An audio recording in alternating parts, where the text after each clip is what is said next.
بسم الله الرحمن الرحيم سؤال هذا ورقة عالم جمهورية الصومال ee ka dhacay toddobaadladan oo ahaa qaabkii madaxweynaha Cabdiraxmaan Cabdilaahi Ciro uu u qarameynayay ciidamada qaranka amba u diiwaangelinayay qarameyntii hore ee cigaal madaxweynaha cigaal casriyeyntii uu sameeyay madaxweynaha Ciro qoraal wasiirka Yuunus Axmed Yuunus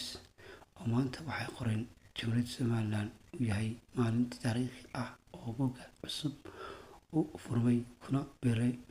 biiraysa sooyaalka taariikheed ee ciidamada kala duwan ee qaranka taasi oo madaxweynihii hore ee jamhuuriyadda Somaliland marxuum Axmed Xaaji Cigaal diiwaangelin uu ku gashay qarameynta uu ku sameeyay ciidamadii maleeshiyaadka barigaas 1991 sidoo kale waxay maanta ahayd maalin iyaduna diiwaangelin taariikh u gashay madaxweynaha jamhuuriyadda Somaliland mudane Cabdiraxmaan Maxamed Cabdilaahi Ciro oo daahfuray in uu diiwaangelinta casriga ah lagu sameeyo ciidamada kala duwan ee qaranka jamhuuriyadda Somaliland oo ku suntan yahay doono inuu yahay madaxweynihii uu hirgeliyay casriyeynta iyo tabinta ciidamada. Tallaabadani waxa ay ugu horeyn farxad iyo waxayn gudida madaxweynuhu uu xil saaray tiro kooban oo ciidanka oo aan ka mid tahay taasi oo guul weyn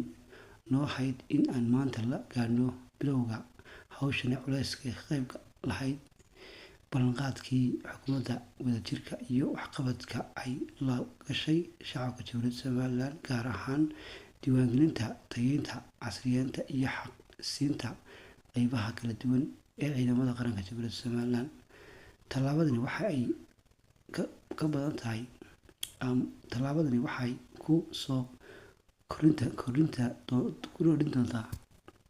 qaranimada jamhuuriyadda Somaliland inay sidoo kalena waxay dhiirigelin weyn u noqonaysaa ciidamada kala duwan ee heli doona